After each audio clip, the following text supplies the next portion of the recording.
Olá, eu sou Fernando Maluf, oncologista, fundador do Instituto Vencer o Câncer e conversando com uma das maiores especialistas do país em câncer de mama, doutora Juliana Pimenta, titular do serviço da ABP.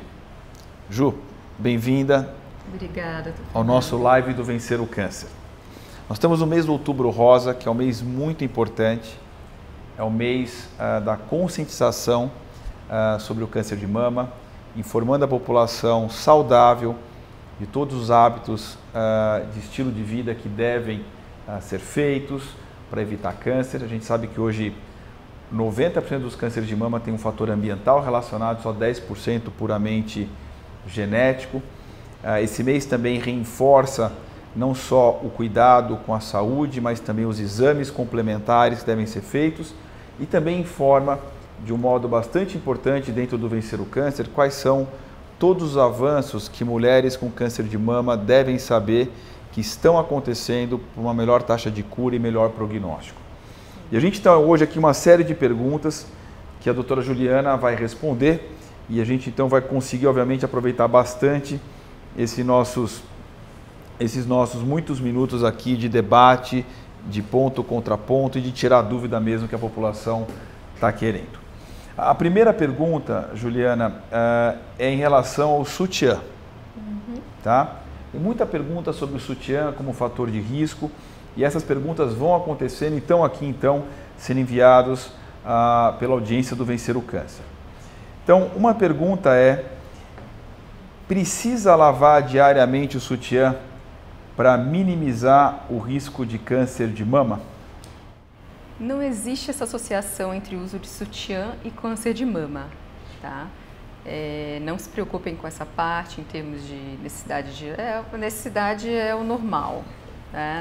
Não existe essa associação, nem em termos de cor do sutiã, não existe realmente.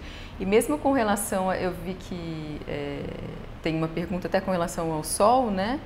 No câncer de mama, mas a gente vai voltar a conversar sobre isso quando o Dr. Fernando fala sobre isso. Mas não se preocupem com relação ao uso de sutiã. Tá? E ainda falando sobre sutiã, vamos começar com o assunto sutiã no mês do Outubro Rosa.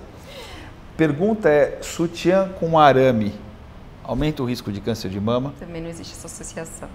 O câncer de mama está associado a uma mutação, né, da célula da mama, e isso leva a uma proliferação indefinida e isso transforma em câncer. Mas não existe uma associação nem com uma batida, nem com o uso do sutiã com arame, não existe essa associação. Tá?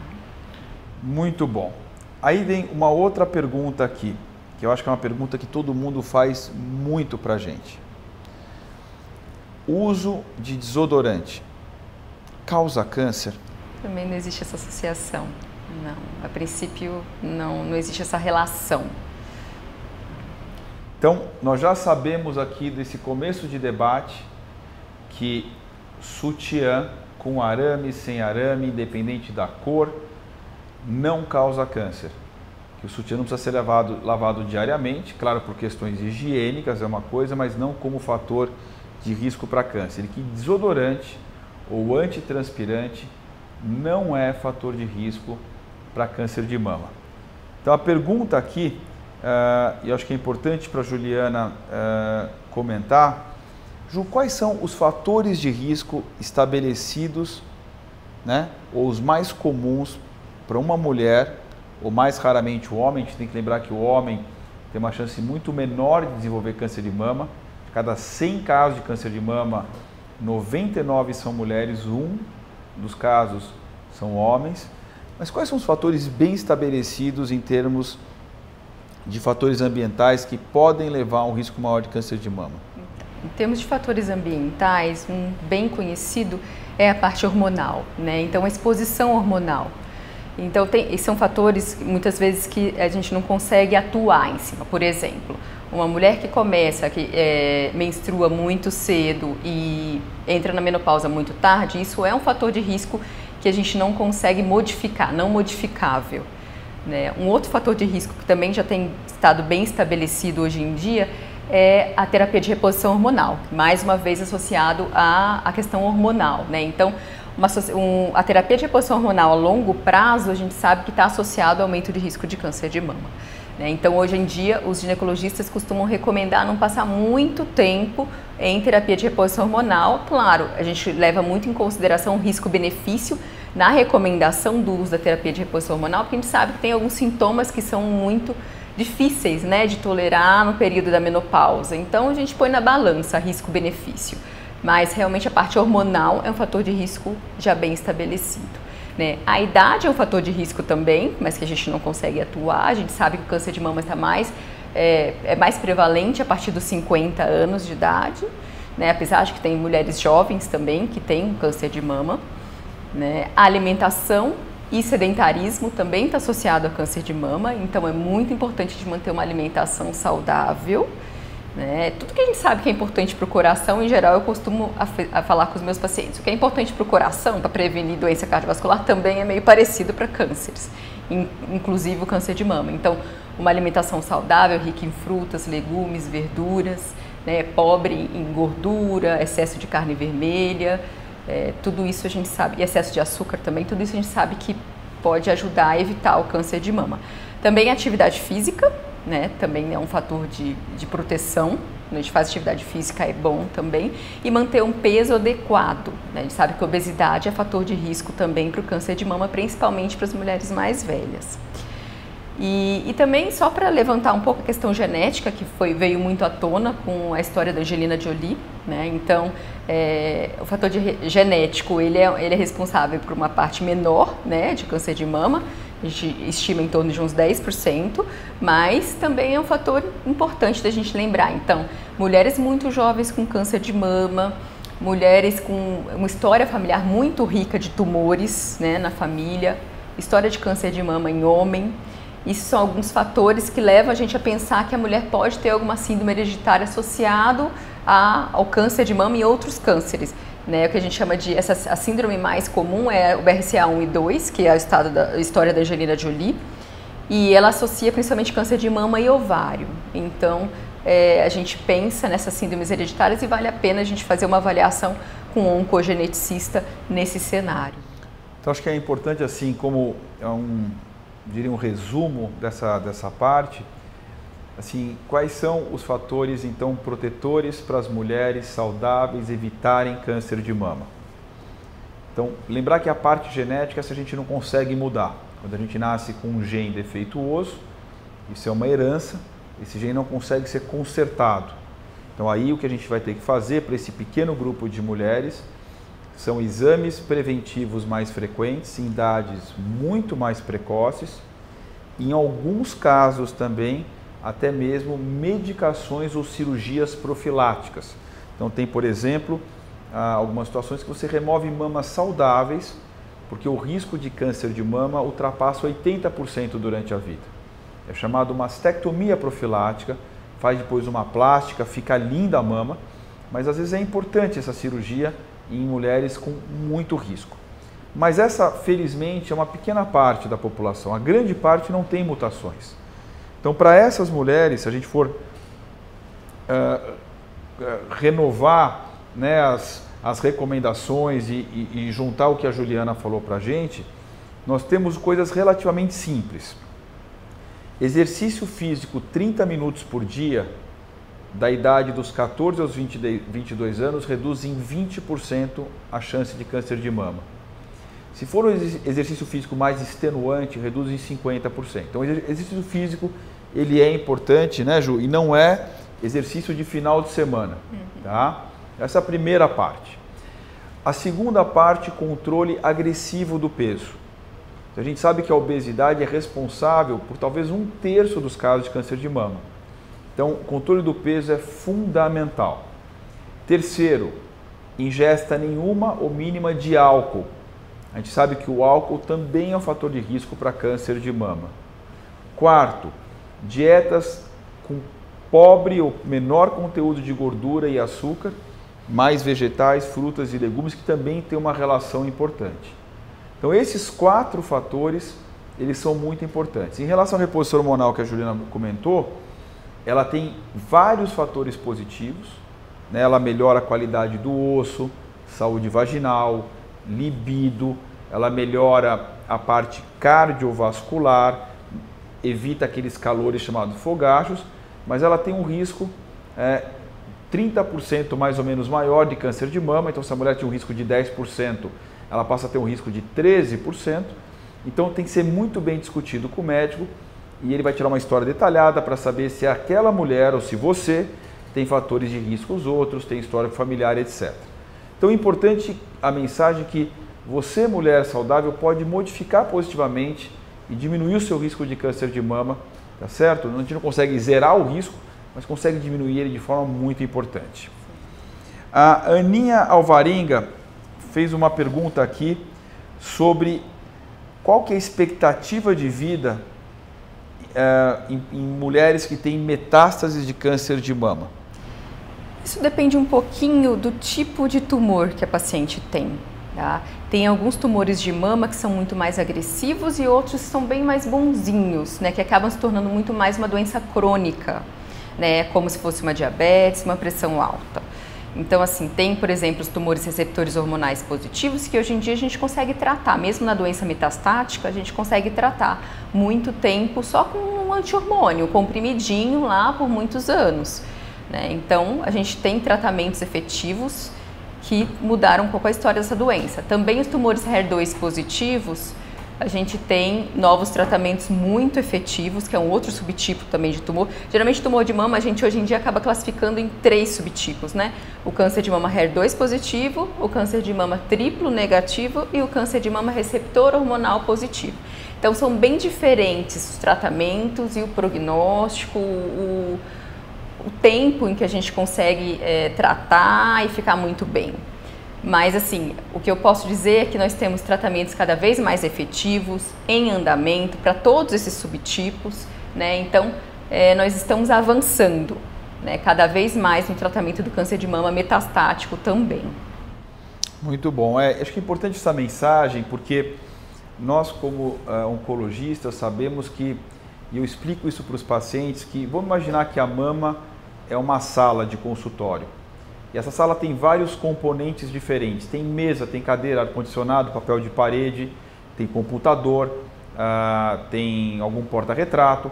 Então você pode ter um problema em qualquer um dos componentes da sala. O computador pode falhar, o ar-condicionado pode parar de funcionar, a mesa pode ter uma ranhura.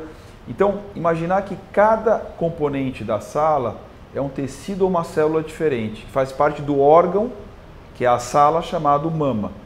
Então, importante é que, apesar do tumor nascer na mama, ele pode vir de células diferentes ou tecidos diferentes. E como a Juliana mencionou, o comportamento, em termos não só do medicamento a ser escolhido ou da estratégia cirúrgica ou radioterápica, ele é totalmente diferente e o prognóstico também ele é diferente. Indo aqui para uma outra pergunta da Delza. A Delza faz a seguinte pergunta aqui.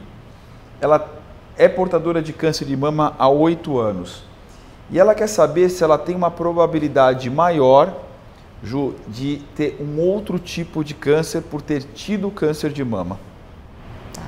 Então, uma vez que você teve o câncer de mama e provavelmente eu imagino que você esteja só em segmento, né, acredito.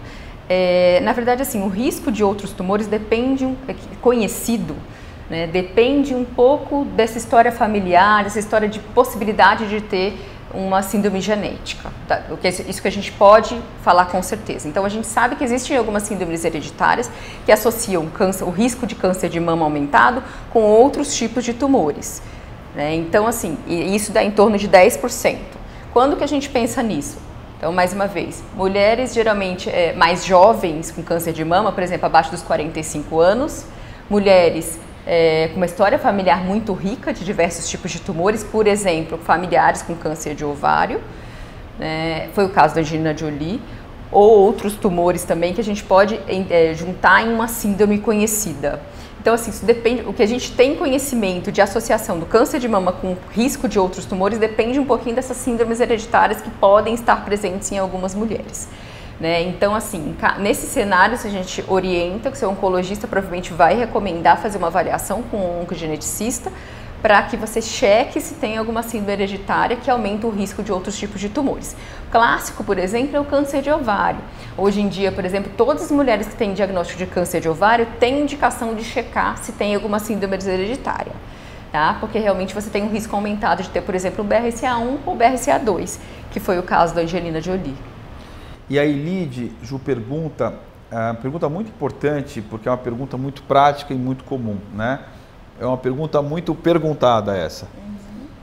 Se confirmado nódulo na mama, através, por exemplo, de mamografia ou ultrassom, quais exames complementares devem ser feitos para saber exatamente qual que é o significado daquele nódulo? Se você tem um nódulo suspeito e isso é o seu ginecologista ou o seu mastologista que consegue avaliar isso melhor, né? Um médico precisa avaliar. O melhor exame para definir se isso realmente é maligno ou não é a biópsia, tá? Você tira um pedacinho ali e o patologista vai olhar e vai avaliar se isso realmente é maligno. Porque tem alguns nódulos que são benignos. Por exemplo, tem muitos exames que mostram cistos, né, ou nódulos com características bem benignas. Nesse caso, a gente fica bem tranquilo que talvez nem precise de uma biópsia. Então, o melhor é sempre tirar essa dúvida com o seu médico, né, porque não é sempre que é necessário fazer algum exame complementar, mas quando é necessário, o melhor exame realmente é a biópsia. Em alguns cenários também, o mastologista ou o ginecologista pode solicitar uma ressonância para avaliar melhor esse tipo de lesão, né, e trazer mais informações. Mas, de fato, para fazer o diagnóstico mesmo é a biópsia. Acho que é importante dizer para a Elide ou para as outras pessoas que estão participando desse chat com a gente, que quando você faz uma imagem, além da imagem tem o exame físico. E essas duas partes, elas se coadunam, se juntam no raciocínio clínico, porque a gente consegue classificar uma imagem alterada. Isso recebe uma nota, chamada BRADS. Essa nota vai de 1, mais comumente 2, até 5. E quanto mais alta a nota, mais suspeita é a lesão. Lembrar que as notas baixas, geralmente a gente não faz biópsia nenhuma, porque a chance de benignidade é virtualmente 100%. Então a biópsia só é feita quando a nota é mais alta, porque levanta uma suspeita de ser um tumor. Mas diagnóstico de certeza de tumor não é a imagem que faz, ela pode sugerir. É somente a biópsia que a Ju falou. Tem várias formas de biopsiar. Você tem uma forma que é uma agulha fina, você tem uma forma que é uma agulha mais grossa, você tem a mamotomia, que é uma biópsia que a gente chama de exaustão. Você tem também uma biópsia excisional, que você faz um pequeno corte e remove, às vezes, aquele nódulozinho. Então, tem várias formas de você fazer o diagnóstico, mas é importante que a biópsia é o único método de certeza diagnóstica. E além de saber se é câncer ou não, a biópsia também identifica, através de estudos adicionais, qual que é o tipo de tumor, né, para que a paciente seja tratada do jeito mais específico, que é o que a gente chama, né, Ju, de tratamento personalizado. Quer dizer, onde todo mundo é tratado de um modo de acordo com o seu subtipo de tumor de mama, e não como era no passado, onde todo mundo era tratado do mesmo jeito, e os resultados, obviamente, não eram tão bons como eles são hoje. E aí vem uma pergunta da Ana Gláucia Serafim, que é se câncer de mama triplo negativo, que a gente sabe, né, Juliana, que é talvez um dos mais agressivos tipos de câncer de mama, se tem algum tratamento liberado pela Anvisa que não a quimioterapia e a radioterapia. Então, por hora, não. Na verdade, tem um que não é quimioterapia, né, que é uma droga-alvo que a gente chama, que é o bevacizumab, está liberado, né, que a gente usa em combinação com a quimioterapia. Mas outras medicações que a gente tem outras medicações que estão em andamento os testes, os exames. Por exemplo, imunoterapia. A gente tem protocolos de pesquisa com imunoterapia hoje em dia para avaliar o benefício desse tipo de medicação no câncer de mama triplo negativo. Então nós temos novos estudos em andamento, mas por hora são essas medicações que a gente tem de tratamento. Os principais tratamentos para o câncer de mama triplo negativo realmente é a quimioterapia hoje em dia, além de radioterapia em alguns cenários. E Ju, o triplo negativo acontece mais especificamente em algum tipo de população? Tem alguma prevalência em termos de idade, raça? O que você pode me dizer disso? Sim, a gente tem uma prevalência um pouco mais frequente em raças negras. Nós temos muitos pacientes com tumores triplo negativos mais jovens também. Né? Geralmente as mulheres mais jovens com câncer, elas têm tumores um pouco mais agressivos, como por exemplo triplo negativo ou HER2 positivo. Né? E o tumor triplo negativo é um que a gente levanta a atenção de que a gente tem uma recomendação de avaliação de mutações e síndromes hereditárias de BRCA1 e 2 para mulheres abaixo de 60 anos com tumores triplo negativos. Então, expande um pouquinho a idade de recomendação para fazer essa avaliação da oncogenética, porque tem um risco maior realmente da gente ter, por exemplo, a mutação de BRCA1 e BRCA2, principalmente BRCA1, no caso do tumor triplo negativo. E é importante lembrar que o triplo negativo é um tumor mais agressivo, mas nós temos várias pacientes, né, como outros colegas também têm, com triplos negativos que estão curadas da doença. Então, é um tipo que exige mais tratamento, exige talvez mais intensidade de tratamento, né? Mas, outra vez, são situações ainda potencialmente curáveis, principalmente se a doença estiver localizada na região da mama. Sim, e um outro detalhe também, em termos de medicação, por que tem super interessante a gente pesquisar o BRCA, por exemplo, hoje em dia, especificamente nos tumores triplo negativos? A gente tem estudos em andamento e alguns estudos já publicados com relação ao benefício de um grupo de medicações chamado inibidor de PARP, que mostrou um benefício interessante nesse subgrupo de pacientes BRCA mutados, e que muitos pacientes com triplo negativos podem ter realmente esse tipo de mutação. Então, é uma medicação nova específica para quem é BRCA mutada, né? Que por enquanto não está aprovado, né? A gente tem estudos em andamento e possivelmente teremos aprovações no futuro. E aí vem uma pergunta da Débora Ribeiro, que eu acho uma das perguntas mais comuns que me fazem no consultório. A gente sabe que o fibroadenoma de mama é um tumor benigno e o mais comum de todos. Acontece em mulheres jovens, onde a mama é uma mama densa e se sente nodulações na mama bilateralmente muitas vezes.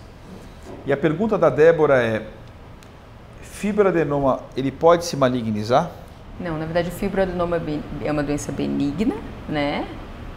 Como a gente chama de adenoma, é diferente de um adenocarcinoma.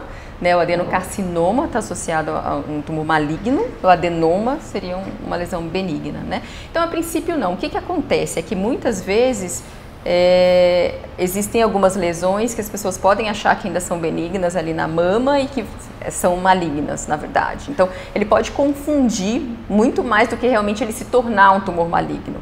Né, ele pode confundir se realmente poderia ser algumas das lesões serem malignas ao invés de serem benignas, mas não, ele não se torna maligno, não. E a Nádia está perguntando aqui, mamografia é 100% confiável? Isso é uma pergunta importante.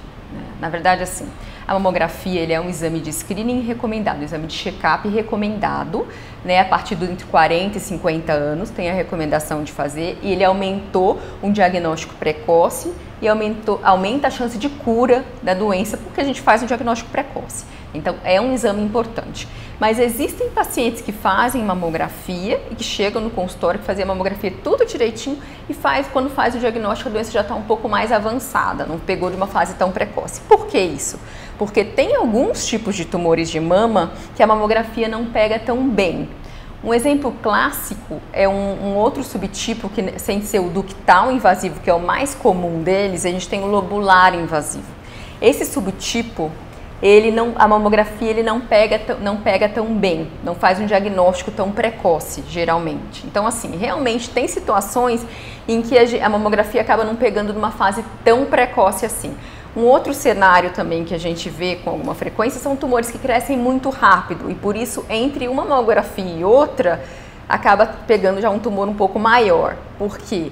Porque ele cresceu muito rápido. Então esse um ano aí de uma mamografia e outra, ele já cresceu de uma forma significativa. Então isso pode acontecer. Mas realmente o tumor mais comum de mama é o tumor receptor hormonal positivo e ele tem um crescimento um pouco mais lento e por conta disso a gente consegue fazer um diagnóstico precoce com a mamografia rotineira.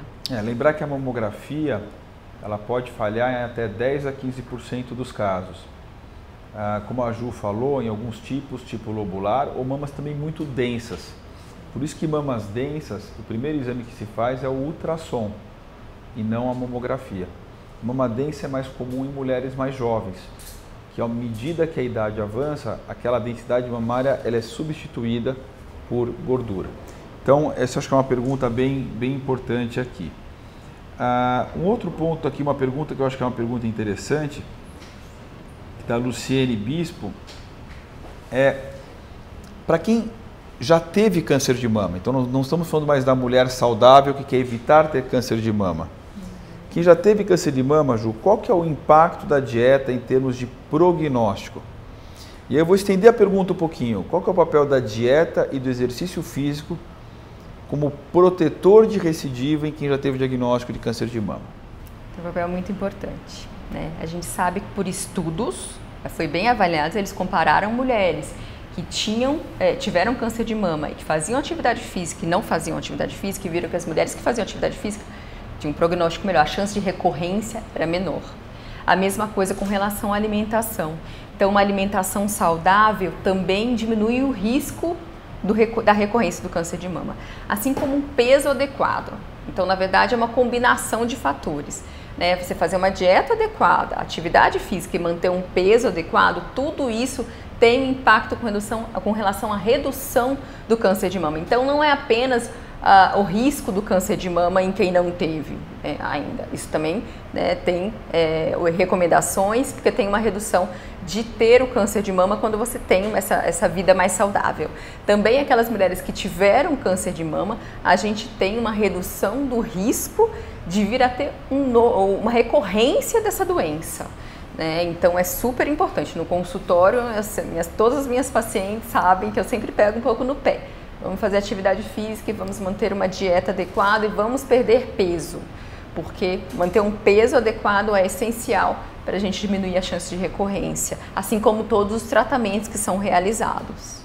Eu acho que é importante mencionar que nos hospitais que nós trabalhamos, né, a Juliana no Centro de Oncologia da BP, como eu também, eu ainda trabalho no Hospital Albert Einstein e no Hospital Santa Lúcia de Brasília. Os hospitais de São Paulo e em Brasília, nós já estruturamos e vamos nos estruturando para desenvolver uma área que é fundamental na oncologia chamada survivorship. Parece que é nome de programa de prova de aventura no meio da selva, mas não é. Survivorship significa um cuidado ao paciente, homem ou mulher, com diagnóstico de câncer, que findou o tratamento e que mudanças no estilo de vida podem, com uma medicação, com uma radioterapia, influenciar positivamente nas chances de cura, influenciar positivamente e diminuir chances de uma recaída tumoral. Então, essa é uma área que vem ficando cada vez mais nobre, mais reconhecida na medicina, e que grandes centros como o BP e Einstein, e agora o Hospital Santa Lúcia de Brasília, vem se desenvolvendo para conseguir modificar o prognóstico dos pacientes além do que a gente vinha fazendo. Então, por exemplo, dieta tem um papel importante de acordo com vários trabalhos em diminuir risco de recidiva em mulheres com câncer de mama ou até um segundo tumor, de mama ou não mama. Exercício físico tem um papel muito importante também, não só em mama, mas, por exemplo, em câncer de próstata, né? Controle do peso, papel fundamental. Então, todos esses fatores que não envolvem alta tecnologia, mas envolvem profissionais dedicados, uma atenção especial, conseguem colocar patamares de resultados positivos melhores do que a gente vinha fazendo no passado, sem exigir nenhuma grande tecnologia, nenhuma nova imunoterapia, nada de muito custoso. Então, essa é uma área que esses grandes centros têm se sensibilizado e atentado para fomentar cada vez mais e poder servir do melhor jeito pacientes, homens e mulheres com diagnóstico de câncer. E aqui, passando por mais uma pergunta, da Suzy, né? A Suzy Torres pergunta por que o médico não pede mamografia para uma mulher de 20 anos se o câncer tem ficado mais frequente em mulheres mais jovens. Então, a primeira pergunta é, você acha, Ju, que o câncer tem aumentado em mulheres mais jovens? Você tem visto mais mulheres jovens com câncer de mama? E será que valeria a pena a gente antecipar em 20 anos o rastreamento? Hoje a gente recomenda ultrassom e mamografia para mulheres a partir dos 40 a 49 anos, exceto se elas estão em algum grupo de risco, tipo uma síndromes genéticas ou, por exemplo, mãe, avó, irmã com diagnóstico de câncer. Se não tem isso, o screening começa bem mais tarde. Vale antecipar para screening a partir de 20 anos de idade?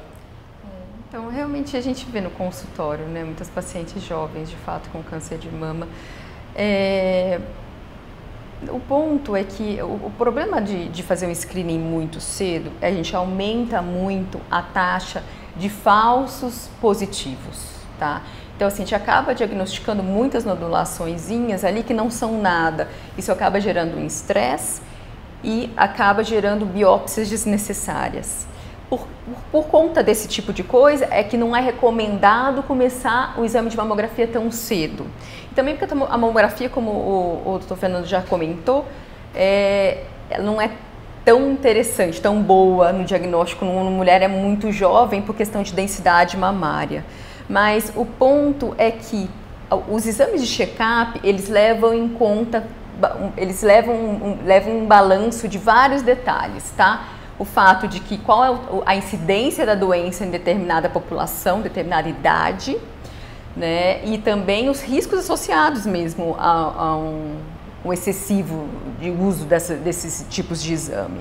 Começar muito cedo, né? Estresse associado, diagnósticos de nodulações que na verdade não são câncer, né? Então tem muitas coisas que são levadas em consideração. E é por conta disso que no mundo inteiro a recomendação de mamografia oficialmente a partir de 40 a 50 anos. Tá? E de fato, se você tem alguma nodulação suspeita, né, aí você faz o exame mais precocemente. Então é muito importante a avaliação médica nesse período. A recomendação é você fazer uma avaliação com o ginecologista desde cedo, né? E ele vai pedir eventualmente um ultrassom de mamas, né, desde o início.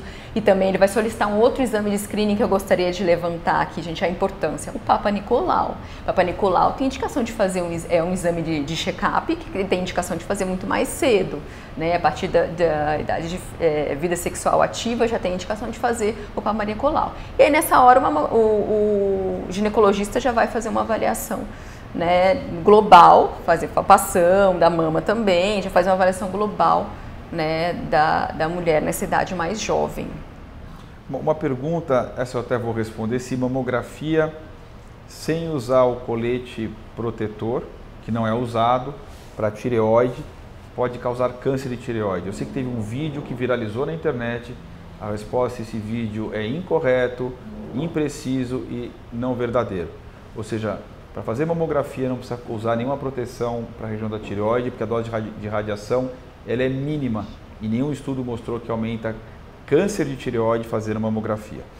Uma outra pergunta aqui importante, pergunta que eu adoro, tema difícil, qual que é o papel da espiritualidade no tratamento? Essa realmente é uma pergunta difícil, eu sempre costumo responder isso para as minhas pacientes. A nossa dificuldade é provar em estudos, né, um papel da espiritualidade, papel de ansiedade. A gente fala assim, mas pacientes que têm muita ansiedade, né, muito estresse, isso está associado ao câncer também. Então tem algumas coisas que a gente não consegue provar em termos de estudos, porque é um pouco difícil a gente dividir em grupos, né, que tem uma espiritualidade maior ou que tem um estresse maior e outros grupos que não têm.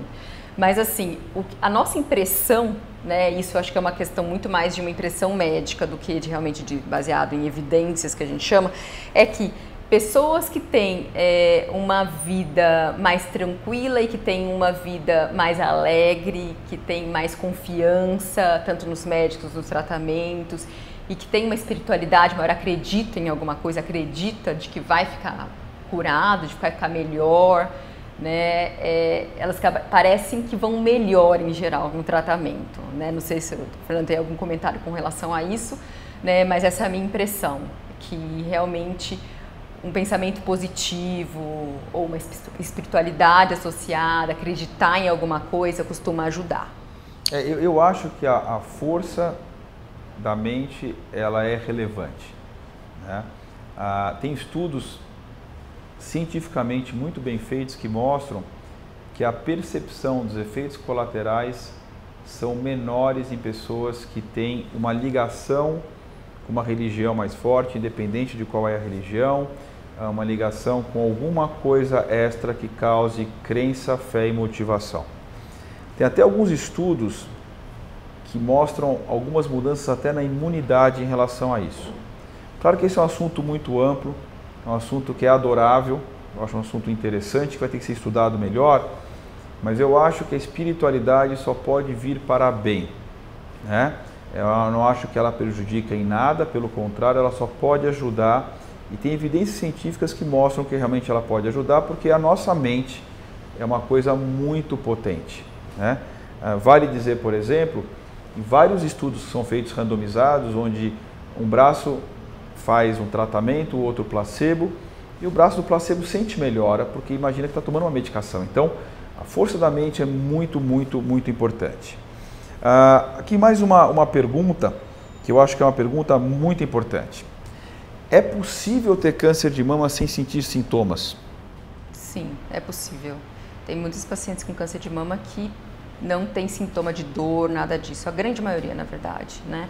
Então, o que é importante fazer é você observar se tem alguma modificação no formato, se sentiu algum nódulo diferente, né? Além da mamografia, que já é recomendada. Mas se você sente alguma coisa diferente ao toque, é sempre importante procurar um médico, tá? Porque realmente não existe a ideia de que você vai sentir alguma coisa se você vier a ter um câncer de mama, não é real. Não necessariamente você vai ter algum sintoma associado.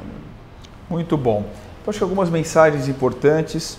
A primeira é que você pode influenciar diretamente as suas chances de não ter e nunca ter um câncer de mama ou outros tumores.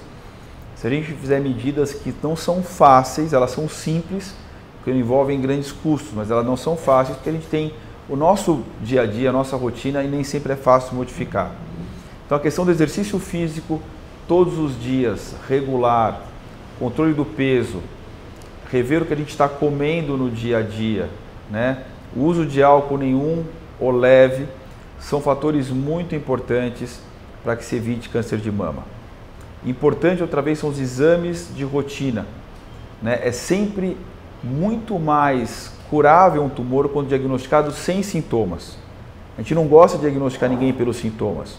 E geralmente quando tem sintoma, o tumor já tem um certo tamanho, né? Que é um tamanho que preocupa um pouco mais do que aquela paciente que foi diagnosticada através do ultrassom, da mamografia ou de ambos os exames. Então, os exames regulares são extremamente importantes. Eles são feitos através a partir dos 40 a 49 anos de idade, anualmente, junto com outras avaliações, como a Juliana falou, avaliação ginecológica, avaliação do açúcar, da pressão, de outras partes que são muito importantes.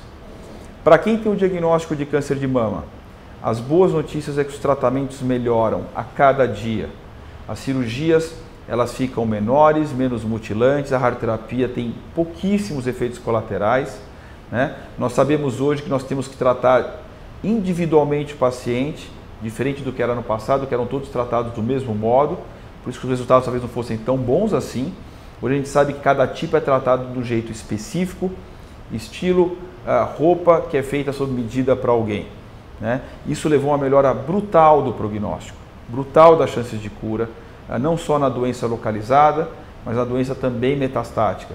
Que hoje existem várias armas, que não só a quimioterapia, mas também armas que envolvem drogas inteligentes, né? Anticorpos que bloqueiam mecanismos que o tumor cresce de um jeito muito específico, drogas que bloqueiam a vascularização do tumor, que tentam matar o tumor por asfixia ou por inanição, por falta de comida, porque fecha os vasos que levam alimentos e oxigênio. Então, o horizonte para você que tem câncer de mama é um horizonte muito melhor. Claro que você deve ter uma participação positiva, você deve procurar os melhores centros, os melhores médicos, você deve procurar encontrar motivos de motivação né, que nem a espiritualidade, manter exercícios físicos sob orientação, dietas adequadas, porque aquela história, já que eu tenho câncer, só o tratamento vai me bastar, não, você tem uma parte muito importante em melhorar o teu próprio resultado.